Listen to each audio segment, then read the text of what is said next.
Jésus. Gloire au Seigneur. Commence à élever le Seigneur là où tu es. Commence à glorifier le nom de Jésus. Commence à exalter le nom de Jésus. Commence à dire merci au Seigneur pour ce culte merveilleux. Commence à dire merci au Seigneur pour ce temps qu'il te permet de vivre. Commence à élever le nom de Jésus. Oui, Seigneur, nous t'élevons. Oui, Seigneur, nous t'acclamons. Oui, Seigneur, nous te célébrons. Oui, Seigneur, nous te louons. Parce que, Seigneur, en 2014, il n'y a personne d'autre que toi qui a soutenu nos vies. C'est toi qui as tenu nos vies. Ce n'est pas les hommes, ce n'est pas nos familles, ce ne sont pas nos amis, mais c'est toi, Jésus, oui, qui a été le fondement de nos vies, le fondement de nos vies, le fondement de nos vies, le fondement de nos vies. Tout au long de l'année, Seigneur, tu as été la fondation sur laquelle nous nous sommes reposés, sur laquelle nous avons puisé notre force. Qui est comme toi? Qui est comme toi? Qui est comme toi, Seigneur? Qui nous soutient comme toi? Oh, Seigneur, ce que tu tiens, Seigneur, tu ne le lâches pas. Ce que tu soutiens, oh Dieu, tu ne les abandonnes pas. Oh Dieu, toi, tu ne te fatigues pas. Tu ne te détournes pas de nous, oh Dieu. Tu ne détournes pas ton regard de nos vies. Oui, tu as toujours compassion de nos vies. Parce que tu es un Dieu plein d'amour. Parce que tu es un Dieu plein de bonté. Parce que tu es un Dieu plein de fidélité. Comment ne pouvons-nous pas t'acclamer cette année? Comment ne pouvons-nous pas pousser des cris de joie pour la grandeur de notre Dieu? Oh, que tu es remarquable, Seigneur. Que tu es remarquable. Oh, Jésus. Merci, Seigneur. Merci, Seigneur. Merci, Seigneur. Merci parce que tout au long de l'année, ta parole a été la vérité. Ta parole était la vérité, ta parole est la vérité et elle demeurera la vérité. Et ceci pour l'éternité. Tu dis, Seigneur, tu envoyas ta parole et ta parole guérit. Oui, ta parole, ô Seigneur, change les situations. Ta parole bouleverse les circonstances. Ta parole, ô Seigneur, réécrit l'histoire. Ta parole est incomparable, ô Dieu. Il n'y a rien de plus grand que nous pouvons entendre que ta parole. Merci parce que tu as une parole pour ton peuple ce matin. Merci parce que tu as un mot pour ton peuple ce matin. Merci parce qu'il y a une visitation pour quelqu'un ce matin. Merci parce qu'il y a un toucher pour quelqu'un ce matin. Et nous t'élevons parce que le réma au Seigneur est disponible pour ton peuple. À toi qui es Dieu, à toi qui es Seigneur, à toi qui demeures pour l'éternité. À toi soit la gloire au siècle des siècles. Amen. Amen. Acclamez très fort pour la gloire du Seigneur. Acclamons très fort pour la gloire de Jésus. Il mérite nos acclamations, ce Dieu-là. Il t'a gardé tout au long de l'année. Il t'a fait du bien. Il t'a montré son amour. Chaque jour, chaque heure, à chaque instant. Il mérite tes acclamations. Il est Dieu et il est redoutable. Amen. Amen. Salue celui qui est à tes côtés et dis-lui, il y a une parole pour toi ce matin. Il y a une parole pour toi aujourd'hui. Bien-aimé, il y a une parole pour toi. Le Seigneur a prévu quelque chose pour toi. Amen. Gloire à Jésus. Nous voulons prendre place, que chacun puisse s'asseoir. Merci à la chorale pour ce moment extraordinaire que nous avons passé dans la présence de Dieu. Bien-aimés dans le Seigneur, je crois fermement ce matin que le Seigneur a provisionné quelque chose particulièrement pour toi. Amen. Vous savez, il y a le Logos, c'est la connaissance de la parole de Dieu qui est donnée à tout le monde, c'est ce que tout le monde apprend, mais il y a le Réma, c'est la révélation de Dieu qui est adressée individuellement à chacun. Amen. Et je crois qu'il y a un Réma particulier pour toi ce matin. Amen. Une parole qui s'applique à ta vie et qui ne s'applique pas à la vie de quelqu'un d'autre. Une parole que le Seigneur a réservée spécialement parce que tu es venu ce matin et que tu as décidé de venir écouter quelque chose. Amen. Vous savez, ce n'est pas facile de clôturer le dernier culte de l'année. C'est un exercice difficile. Nous sommes dans une semaine de fête, nous avons passé des temps dans nos familles. Et il est parfois très difficile de trouver la concentration pour pouvoir savoir ce que le Seigneur a à dire à son peuple. Amen. Mais laissez-moi vous dire que quand le Seigneur veut parler, quel que soit le temps, le Seigneur parle. Quelles que soient les circonstances, le Seigneur parle. Quel que soit le moment où nous sommes, le Seigneur parle. Et c'est d'autant plus une grâce que c'est le dernier culte de l'année et nous clôturons l'année 2014. La Bible dit, il vaut mieux la fin d'une chose que son commencement. Amen. Tu sais, tu peux bien commencer, mais le Seigneur regardera la manière dont tu as terminé. Et le fait de prêcher le dernier jour, c'est un exercice difficile parce que nous venons clôturer tout ce que nous avons pu vivre pendant l'année. Amen. Et non seulement ce n'est pas simplement la fin, mais ça marque aussi le début d'autre chose. Parce que c'est non seulement la parole qui clôture l'année, mais c'est aussi ce qui va te propulser dans l'année 2015. Amen. C'est un exercice difficile, mais le Seigneur va se glorifier ce matin. Nous voulons continuer à parler dans le domaine de la foi. C'est un domaine dont nous parlons depuis 4 semaines environ. Plusieurs prédicateurs sont passés, le bishop est passé, docteur Georges, pasteur Max dimanche passé. Et nous avons tous parlé du même sujet, la foi. La foi, c'est quelque chose de si vaste que vous pouvez entendre 200, 300, 400, voire 1000 prédicateurs. Vous en parlez, mais vous recevrez toujours quelque chose de nouveau. Parce que c'est quelque chose de tellement grand qui dépasse même l'intelligence de l'homme. Amen. C'est un sujet qui est central dans la Bible. Vous savez, la foi, c'est le sujet qui suit la Bible de la Genèse à l'Apocalypse. On parle de la foi. Amen. Même lorsque vous allez dans Hébreux 11, on reprend tous les héros de la Bible, tous ceux qui étaient là, tous ceux dont on a parlé dans la Bible. On a parlé d'Enoch, d'Abraham, on a parlé de Josué, etc. On prend tous les grands héros de la Bible et on associe ces héros au principe de la foi. Parce que dans la relation avec Dieu, tout se fait par la foi. Amen. La foi est un élément central dans la relation de l'homme avec Dieu. Hébreux 11, verset 6 dit même que sans la foi, on ne peut pas être agréable à Dieu. Amen. C'est un sujet très important pour les enfants de Dieu que nous sommes. C'est un sujet central. C'est un sujet qui marque nos vies. Et c'est même par la foi que nous sommes enfants de Dieu. Amen. Et c'est un sujet dont nous devons parler et dont nous devons partager des choses. Et aujourd'hui, nous voulons voir un aspect de la foi. Un autre aspect de la foi, parce que nous avons vu plusieurs aspects de la foi. Nous voulons voir un nouveau, une autre manière de voir la foi, une autre manière d'appréhender la foi. Amen. Nous voulons voir la foi autrement. Vous savez, nous entendons souvent parler de la foi simplement par le fait de croire. Mais dans le mot croire, il y a tellement de choses, tellement de possibilités. Et dans la foi, Dieu agit tellement différemment et d'une manière tellement riche et avec tellement de diversité que l'on peut dire qu'il y a 1001 aspects de la foi. Amen.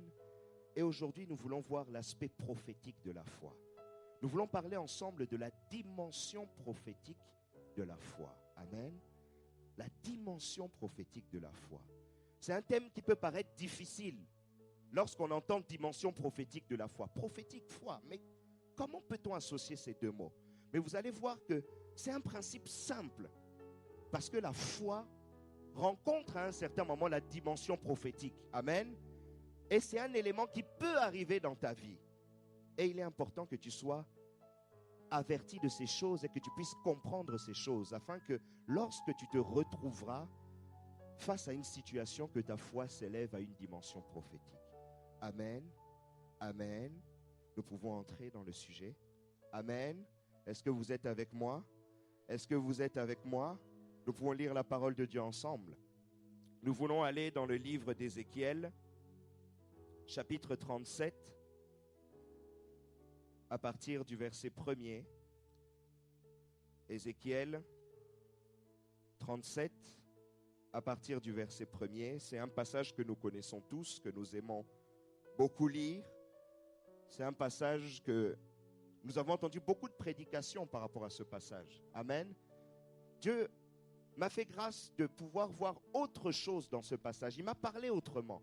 Et je pense que ce matin, vous allez voir ce passage d'une autre manière. Amen. Et vous allez découvrir d'autres richesses dans ce passage de la parole de Dieu. Nous allons lire la parole, Ézéchiel 37, à partir du verset 1er. Je lis au nom de Jésus. La main de l'Éternel fut sur moi, et l'Éternel me transporta par son esprit et me déposa dans le milieu d'une vallée remplie d'ossements. Il me fit passer auprès d'eux, tout autour, et voici, ils étaient fort nombreux à la surface de la vallée, et ils étaient complètement secs. Il me dit, fils de l'homme, ces eaux pourront-ils revivre? Bien-aimé, note bien cette phrase. Ces eaux pourront-ils revivre? Je répondis, Seigneur éternel, tu le sais. Il me dit, prophétise sur ces eaux. Retiens le mot prophétise, bien-aimé. Et dis-leur, ossements desséchés, écoutez la parole de l'Éternel. Ainsi parle le Seigneur l'Éternel à ces eaux. Voici, je vais faire entrer en vous un esprit, et vous vivrez. Je vous donnerai des nerfs, je ferai croître sur vous de la chair. Je vous couvrirai de peau, je mettrai en vous un esprit, et vous vivrez. Et vous saurez que je suis l'Éternel.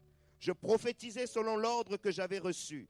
Et comme je prophétisais, il y eut un bruit. Et voici, il se fit un mouvement. Et les os s'approchèrent les uns des autres. Je regardai, et voici, il leur vint des nerfs. La chair crut, et la peau les couvrit par-dessus. Mais il n'y avait point en eux d'esprit. Il me dit, prophétise et parle à l'esprit.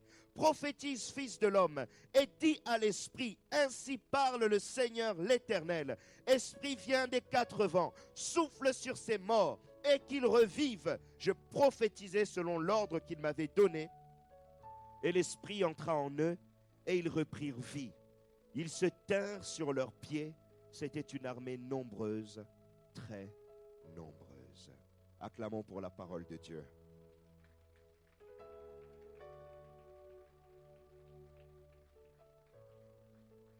Amen. C'est un passage que nous connaissons tous, que nous aimons lire. Un passage très important pour les enfants de Dieu. Généralement, quand on parle de cette histoire, on se limite simplement à parler de la restauration. Amen. On se limite simplement à parler de la manière dont Dieu peut reconstruire quelque chose de brisé, quelque chose de détruit. On peut parler de la résurrection, d'une nouvelle vie. Amen. Mais le Seigneur va nous permettre ce matin d'aller au-delà de ce qu'on a l'habitude de voir dans ce passage. Amen. Lorsque, pour reprendre un petit peu le contexte, ce livre, c'est le livre d'Ézéchiel. Qui est Ézéchiel? Ézéchiel, c'était un prophète, ça nous le savons tous. Mais c'est un prophète qui a vécu la déportation. Amen. Il fait partie des grands prophètes de la Bible. Il y a des grands prophètes, des petits prophètes. Les grands prophètes, vous avez Jérémie, vous avez Ésaïe, vous avez Daniel et vous avez Ézéchiel. Et les petits prophètes, vous allez trouver Sophonie, Agé, Naoum, Amen, Habakkuk. Ça, ce sont les petits prophètes. Et ce grand prophète qui était Ézéchiel était un homme qui était de la tribu de Lévi et il était normalement prédestiné à être prêtre. Mais qu'est-ce qui s'est passé? Pendant sa formation, pendant qu'il devait être prêtre comme son père, il a vécu ce qu'on a appelé la déportation. C'est-à-dire, les Babyloniens ont envahi le royaume d'Israël et ont pris l'ensemble des membres du royaume d'Israël et les ont ramenés en Babylonie. Amen. C'est-à-dire qu'il ne pouvait plus travailler dans le temple comme prêtre, mais il s'est retrouvé dans un pays étranger, ne pouvant plus exercer la fonction pour laquelle il devait être formé. Et pendant cet instant, pendant ce temps où il était en déportation, le Seigneur l'a appelé au ministère prophétique. Amen. Et pendant ce ministère prophétique, au moment où il sort cette prophétie des ossements desséchés, nous sommes à plus de 10 ans déjà d'exil du peuple d'Israël. Israël a passé déjà plus de 10 ans en exil en Babylonie. Amen. Le peuple a souffert pendant plus de 10 ans, arraché de son pays, avec l'incapacité de rentrer dans sa nation. Et Jérusalem avait été complètement détruit et le temple aussi. Donc Israël s'est trouvé sans repère. Amen. Sans repère, comme une nation morte. Imaginez un peu. On vous arrache de votre pays, on vous arrache de votre famille, on vous arrache de tout ce qui est capable de vous donner des repères et on vous place dans un pays que vous ne connaissez pas, dans un pays où vous êtes maltraité, dans un pays où on ne vous considère pas, dans un pays où vous n'avez plus rien. Amen. C'est comme si on vous tuait, n'est-ce pas? Amen. Israël était devenu comme un peuple de morts vivants. Ils avaient perdu toute espérance, ils avaient perdu tout espoir. Pour eux, c'était un temps de chaos. Imaginez, comme si la capitale de votre pays, la patrie que vous aimez tant, la capitale a été complètement rasée, complètement détruite. Tous vos biens ont été détruits, rasés. Et on vous a placé dans un endroit où vous n'avez rien. Est-ce que vous imaginez? Amen. Et ces ossements desséchés, c'est Israël. Plus tard, lorsque vous lisez la révélation d'Ézéchiel 37, le Seigneur l'explique. Mon peuple s'est retrouvé comme mort. Amen. Comme des ossements desséchés. Ils ont l'impression qu'ils n'ont plus rien. Ils sont comme dans un tombeau, comme s'ils étaient morts. Mais le Seigneur a promis de leur redonner la vie. Amen. Parfois, nous avons ici des situations où nous nous sentons comme morts. Amen. Des situations qui paraissent complètement perdues. Il y a des situations qui vous paraissent complètement désespérées. Des moments où vous avez l'impression que l'espoir est parti loin de vous. Vous aviez l'impression d'arriver au but, de saisir les choses. Mais c'est comme si la chose s'éloignait. Amen. Parfois, tu as l'impression que dans ta vie, tu vas arriver à quelque chose. Tu vas concrétiser quelque chose. Mais cette chose ne se concrétise pas. Et finalement, tu te retrouves dépourvu. Amen.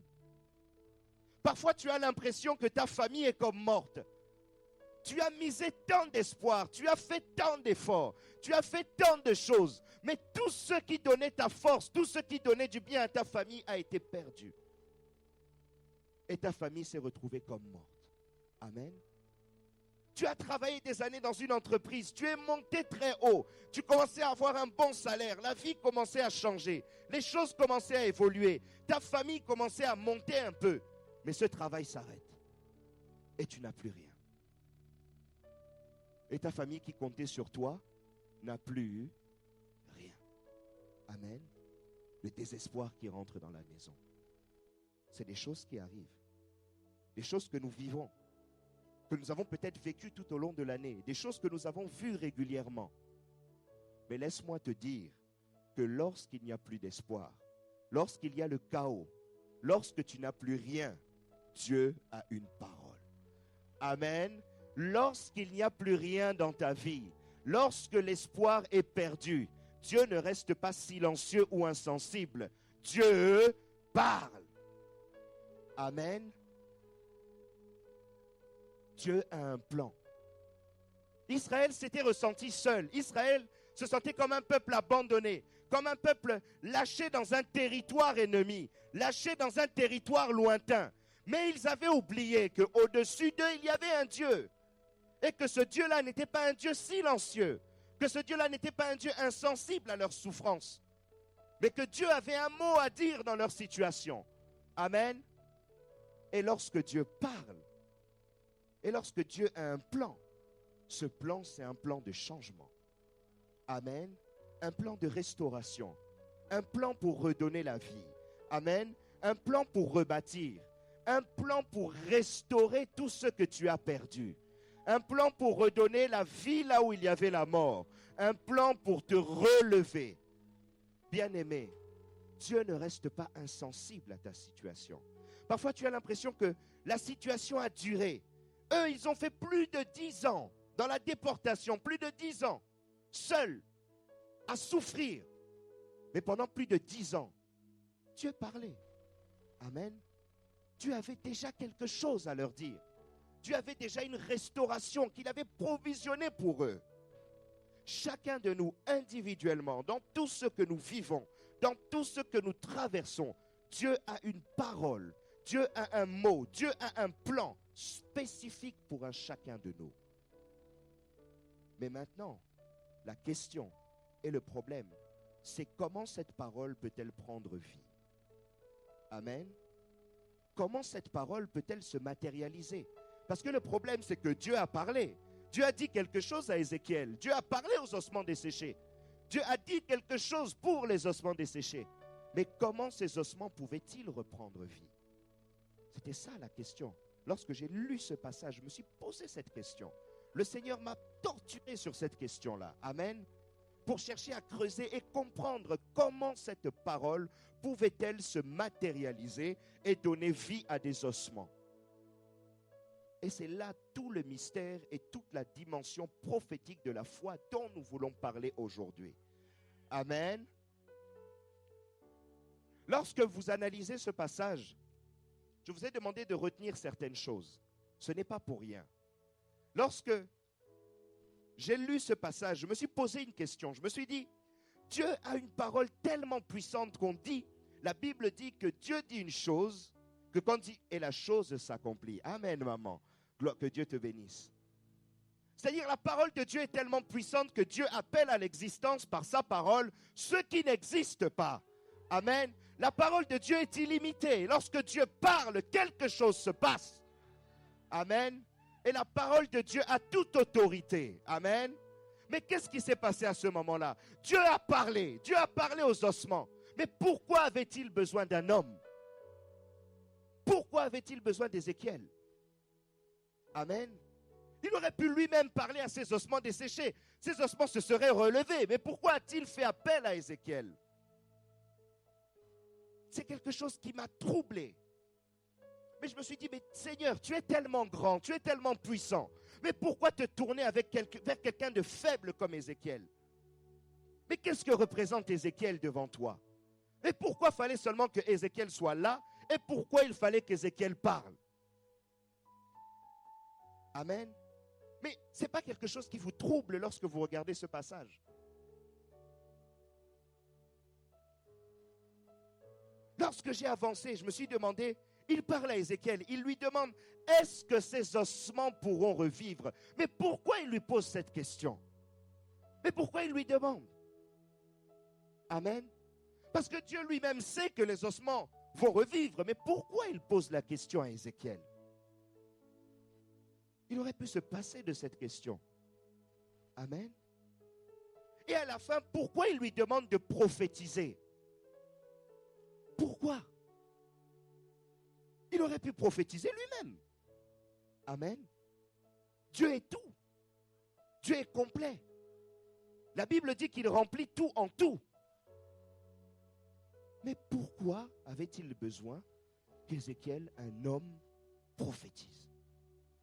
C'est quelque chose qui m'a troublé, bien-aimé. Amen. Et lorsqu'on se pose ces trois questions, le Seigneur m'a ramené à comprendre que dans la dimension prophétique de la foi, le Seigneur a besoin de trois choses pour manifester sa gloire. Amen. Un homme, la foi et une prophétie. Un homme, la foi et une dimension prophétique. Amen. Parce qu'il a fait appel à Ézéchiel, un homme. Il lui a demandé si Ézéchiel croyait et il lui a demandé de prophétiser. Et lorsque j'ai avancé, je me suis dit, Seigneur, parle-moi plus, parle-moi plus. Le Seigneur m'a fait grâce d'arriver à un autre passage de la Bible qui va nous permettre de comprendre pourquoi ces trois choses. Pourquoi il avait besoin de ces trois choses pour que la grâce et la puissance puissent se matérialiser sur les ossements desséchés. Et le Seigneur m'a ramené dans le livre de Psaume, chapitre 8, à partir du verset 1er. Nous voulons lire ce passage ensemble, qui va répondre au fur et à mesure à l'ensemble de nos questions et qui va nous permettre de révolutionner notre manière de concevoir la foi. Le psaume chapitre 8, à partir du verset 1er. La Bible déclare: On va lire à partir du verset 1er. Au chef des chantres, sur la Gittite, psaume de David, Éternel notre Seigneur, que ton nom est magnifique sur toute la terre. Ta majesté s'élève au-dessus des cieux. Par la bouche des enfants et de ceux qui sont à la mamelle, tu as fondé ta gloire pour confondre tes adversaires, pour imposer silence à l'ennemi et au vindicatif. Quand je contemple les cieux, ouvrage de tes mains, la lune et les étoiles que tu as créées, qu'est-ce que l'homme pour que tu te souviennes de lui, et le Fils de l'homme pour que tu prennes garde à lui? Tu l'as fait de peu inférieur à Dieu, et tu l'as couronné de gloire et de magnificence. Tu lui as donné la domination sur les œuvres de tes mains. Tu as tout mis sous ses pieds, les brebis comme les bœufs, et les animaux des champs, les oiseaux du ciel et les poissons de la mer, tous ceux qui parcourent les sentiers des mers. Éternel notre Seigneur, que ton nom est magnifique sur toute la terre. Amen. Ce passage renferme beaucoup de révélations. Et nous allons les découvrir ensemble. Et nous permet de comprendre ce qui s'est passé lorsque le Seigneur a visité Ézéchiel. Bien-aimés, nous allons tout d'abord parler de l'homme. La première des choses. Pourquoi le Seigneur avait besoin d'un homme? Lorsque nous lisons ce passage, nous voyons que le Seigneur a donné la domination à l'homme. Amen. Le Seigneur a placé la domination entre les mains des hommes. La Bible dit, qu'est-ce que l'homme pour que tu te souviennes de lui? Et le Fils de l'homme pour que tu prennes garde à lui. Tu l'as fait de peu inférieur à Dieu et tu l'as couronné de gloire et de magnificence. Tu lui as donné la domination sur les œuvres de tes mains. Tu as tout mis sous ses pieds, les brebis, les bœufs et les animaux des champs. Bien-aimés, lorsque l'on lit ce passage, il y a deux choses à lire. La première des choses, c'est que c'est un psaume qu'on appelle les psaumes messianiques. C'est le psaume qui parle de Christ. Amen. Quand on dit le Fils de l'homme, on parle de Christ. Amen. À qui on a tout donné. Mais avant de dire le Fils de l'homme, on a dit qu'est-ce que l'homme? Amen. C'est-à-dire on parle à la fois du Fils de l'homme, à la fois du Seigneur, mais on parle également de l'être humain en général. Amen. Et lorsque nous allons même dans le livre de Genèse, ça nous permet de comprendre un peu mieux ce passage. Lorsque vous allez dans Genèse 1, chapitre 1, versets 26 à 28, vous voyez que le Seigneur confère une autorité spéciale sur l'homme. Il appelle l'homme à dominer et à assujettir la terre. Amen. L'homme créé à l'image de Dieu n'est pas n'importe quelle créature. L'homme créé à l'image de Dieu n'est pas n'importe quel ouvrage de la main de Dieu. Amen. L'homme à l'état originel avait une autorité spéciale pour dominer et pour assujettir toutes choses. Amen. L'homme a été créé avec une puissance en lui et avec une capacité de domination et de puissance. Amen. Lorsque vous lisez le livre de Genèse, vous comprenez qu'est-ce que l'homme? Qu'est-ce que l'homme par rapport à Dieu? Dieu a tant aimé l'homme, Dieu a mis tellement de capacité et de grâce en l'homme que l'homme lui-même ne réalise pas ce qu'il est. Bien-aimé dans le Seigneur, lorsque vous allez dans la parole de Dieu, dans les psaumes, quelque part, il est dit, vous êtes des dieux avec un petit d, mais cependant vous mourrez comme des hommes. Nous avons eu à le partager ensemble. Amen. L'homme créé à l'image de Dieu n'est pas n'importe quelle créature. C'est une créature dominante, une créature élevée, une créature qui doit faire de grandes choses, qui a des capacités extraordinaires. Bien-aimé, tu es l'une des seules créatures qui est à la fois spirituelle et à la fois physique. Tu as à la fois les deux capacités. Tu es capable d'impacter dans le monde spirituel, mais tu es capable d'impacter également dans le monde physique. Les anges n'ont pas cette capacité parce qu'ils ne sont pas chers. Il n'y a que toi qui es comme ça. Et tu es le lien entre ces deux mondes. Voilà ce que l'homme. Le lien entre le spirituel et le physique. Tu n'es pas n'importe qui. Tu n'es pas n'importe quoi. Et Dieu a besoin de toi pour rentrer en connexion dans le monde physique. Mais qu'est-ce qui s'est passé? À cause du péché, l'homme est tombé. Et l'homme a oublié cette capacité. La nature spirituelle de l'homme est morte. Amen. L'homme est resté dominant uniquement sur la nature, uniquement sur le physique. Voilà pourquoi l'homme domine. L'homme crée des avions, il domine l'air. Amen. L'homme crée des immeubles, il domine la gravité. Amen. L'homme va dans l'espace, l'homme domine tout ce qui est physique, tout ce qui est palpable. Mais dans ce qui est spirituel, l'homme n'est plus rien. C'est comme si tu avais perdu une de tes natures. Tu avais perdu un de tes attributs. Amen. Mais qu'est-ce qui se passe dans le livre d'Ézéchiel? Lorsque le Seigneur fait appel à Ézéchiel, la première des choses qui nous est dit, c'est que l'Esprit de Dieu a tiré Ézéchiel et l'a ramené dans une autre dimension. Amen. Parce que c'est le Saint-Esprit dans l'homme qui fait revivre cette partie spirituelle qui était morte.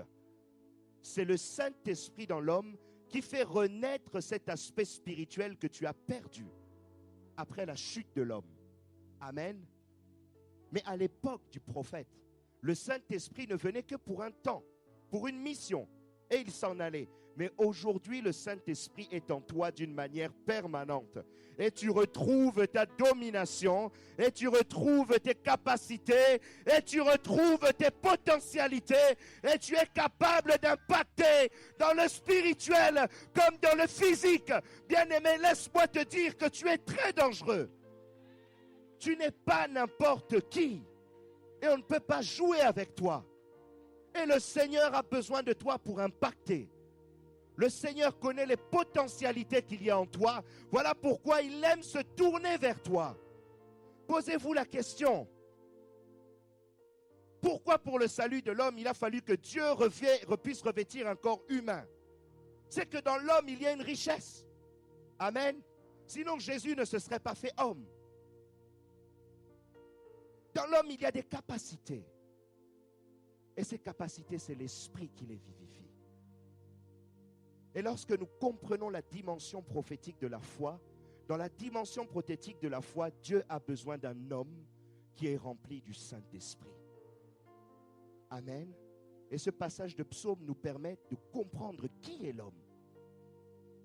Réalise qui tu es. Réalise qui tu es. Repense à ta condition. Amen. La deuxième des choses, nous avons vu que Dieu a posé la question à Ézéchiel, est-ce que ces ossements pourront revivre? C'est-à-dire, Ézéchiel, est-ce que tu crois? Est-ce que tu crois que ces ossements resteront seulement des ossements ou est-ce que tu crois que ces ossements peuvent redevenir des êtres humains? Le Seigneur pose la question à l'homme qu'il appelle, est-ce que tu crois? Amen.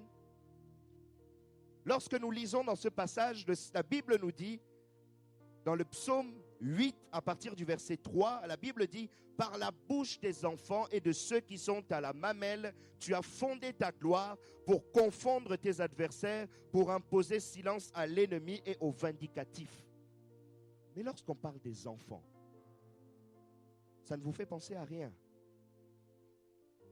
Amen. Dans la Bible, dans le livre de Matthieu, chapitre 18, verset 3, le Seigneur lui-même parle des enfants. Qu'est-ce qu'il nous dit? Il nous dit, pour pouvoir entrer dans le royaume, nous devons redevenir comme des enfants. Mais qu'est-ce que ça veut dire redevenir comme des enfants?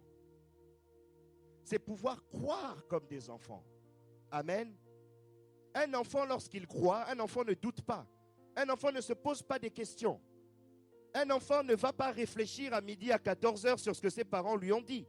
Un enfant ne va pas philosopher. Amen. Un enfant, quand tu lui dis que tu vas lui donner quelque chose, dans sa tête, tu lui as déjà donné. Et il ne réfléchit pas. C'est ce que le Seigneur veut. Que nous puissions croire sans douter. En mettant le doute de côté. Le Seigneur se glorifie, non pas dans des adultes, mais dans des enfants. Non pas dans ce qui est grand et qui est logique et qui est sûr de lui, mais dans celui qui est humble, petit et qui doute dans sa tête, qui ne doute de rien et qui ne doute de rien et qui ne se pose pas de questions.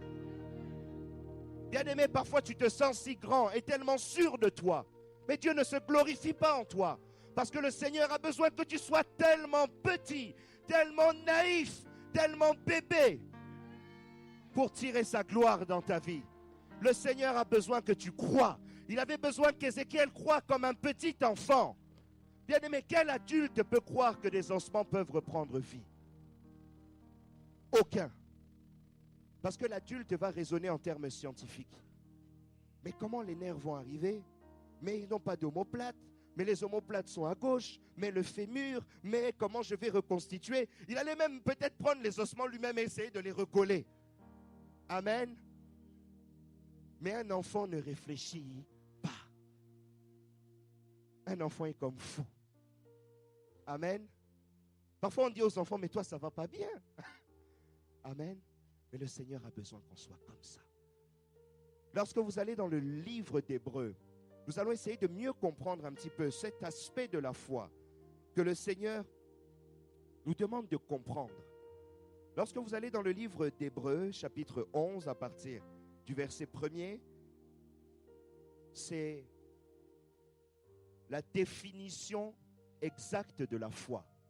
La Bible dit quoi?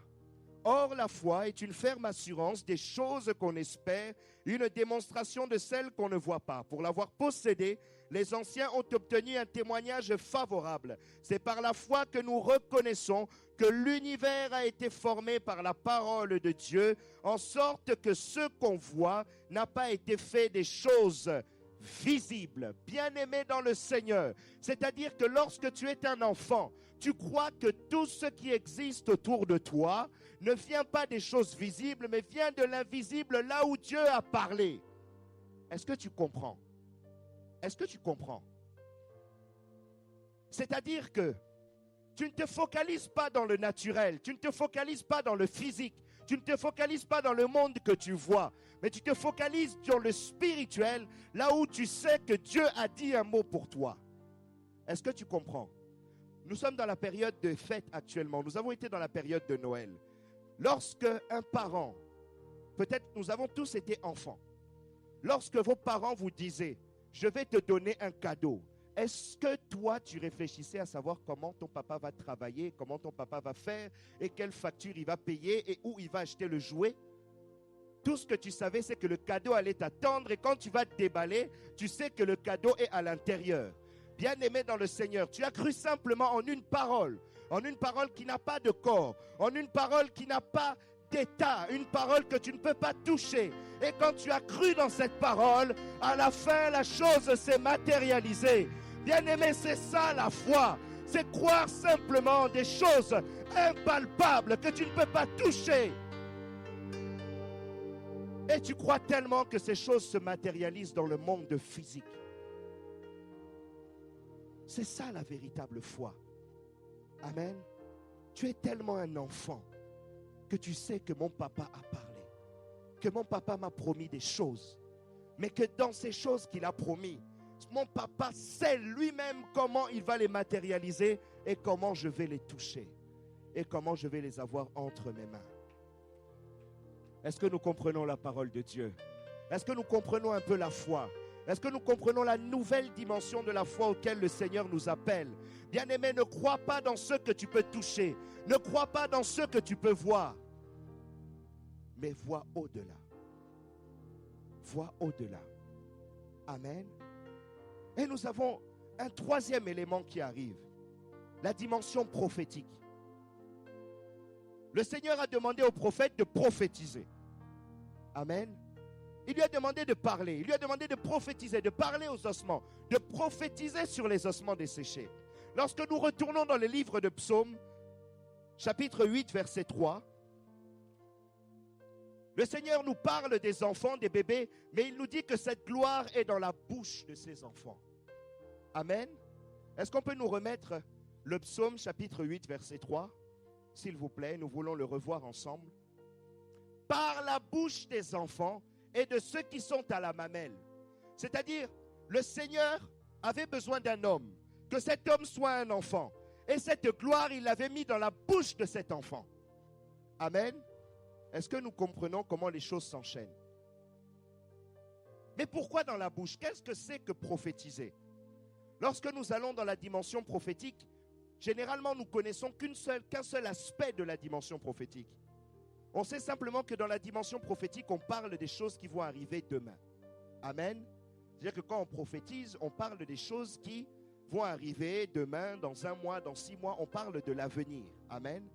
Mais laissez-moi vous dire que c'est une définition incomplète de l'aspect prophétique. L'aspect prophétique, il y a un deuxième aspect. C'est l'aspect d'annonciation. C'est-à-dire quelqu'un qui prophétise, quelqu'un qui est un prophète, c'est quelqu'un qui est un messager. Quelqu'un qui transmet le message de Dieu. Amen. C'est ça la première mission d'un prophète.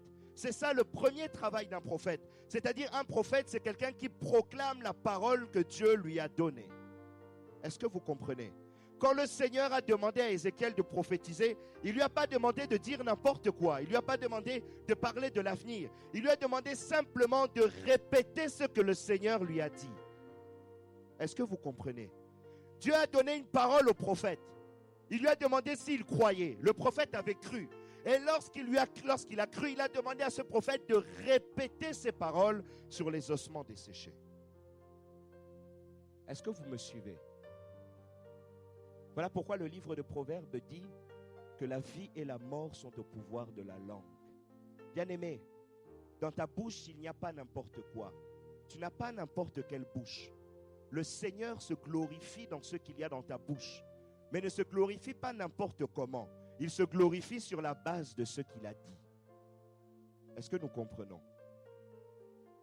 Lorsque nous prenons un petit peu l'itinéraire, nous comprenons que dans la dimension spirituelle, Dieu a parlé. Il a parlé à un homme qui était revêtu de la puissance et un homme qui était revêtu de l'autorité. Et lorsqu'il lui a parlé, il a cherché si la foi était dans le cœur de cet homme. Et lorsqu'il a trouvé la foi, il a demandé à cet homme de répéter les paroles qu'il lui a données. Vous comprenez? C'est ça la dimension prophétique de la foi. Bien-aimé, c'est ça la dimension prophétique de la foi. Dieu tourne son regard sur un homme, donne une puissance, une parole à un homme. Cette parole s'active par la foi et cette parole se matérialise à travers la bouche. Est-ce que vous comprenez? Souvenons-nous d'un passage de la Bible que nous allons lire ensemble pour voir comment le Seigneur applique directement ces choses. Nous allons aller dans le livre de Luc, chapitre 5, à partir du verset 1er. Luc, chapitre 5, à partir du verset 1er. La Bible, alléluia.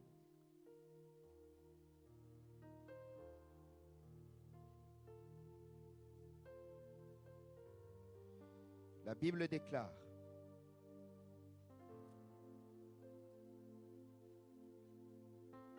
comme Jésus se trouvait auprès du lac de Génézareth et que la foule se pressait autour de lui pour entendre la parole de Dieu, il vit au bord du lac 2 barques d'où les pêcheurs étaient descendus pour laver leurs filets. Il monta dans l'une de ces barques qui était à Simon et il le pria de s'éloigner un peu de terre. Puis il s'assit et de la barque il enseignait la foule. Lorsqu'il eut cessé de parler, il dit à Simon: avance en pleines eaux et jetez vos filets pour pêcher. Simon lui répondit: Maître, nous avons travaillé toute la nuit sans rien prendre, mais sur ta parole, je jetterai le filet. L'ayant jeté, ils prirent une grande quantité de poissons et leur filet se rompait. Bien-aimé, qu'est-ce que Pierre a dit? Il a dit: sur ta parole, je jetterai le filet. Le Seigneur a parlé à Pierre. Pierre a entendu cette parole. Pierre a cru et à travers l'autorité et la puissance que Dieu avait placée en lui, il a décidé sur la parole de Dieu de jeter le filet et quelque chose s'est passé. Est-ce que tu réalises? Amen. Mais laisse-moi te dire que même Pierre, même Ézéchiel, n'ont pas eu une chose que toi tu as eue. À ce moment-là, Pierre n'avait pas eu une grâce que toi tu as actuellement. En ce moment-là, tu avais 2 coups d'avance sur Pierre. Amen. D'une, le Saint-Esprit, parce qu'à ce moment-là, Pierre n'était pas revêtu de l'Esprit de Dieu. Là, le Saint-Esprit est en toi. Mais bien plus grand encore, nous allons partager quelque chose ensemble. Jésus était avec Pierre à ce moment-là. À ce moment-là, le Seigneur était encore en plein dans son ministère.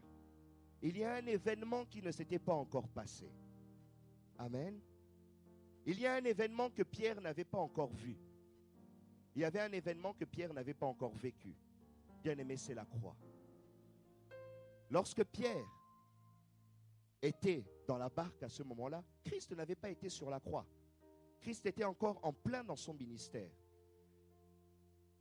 Mais après quelque temps, le Seigneur a accompli la mission pour laquelle il avait été appelé, c'est-à-dire de monter sur la croix.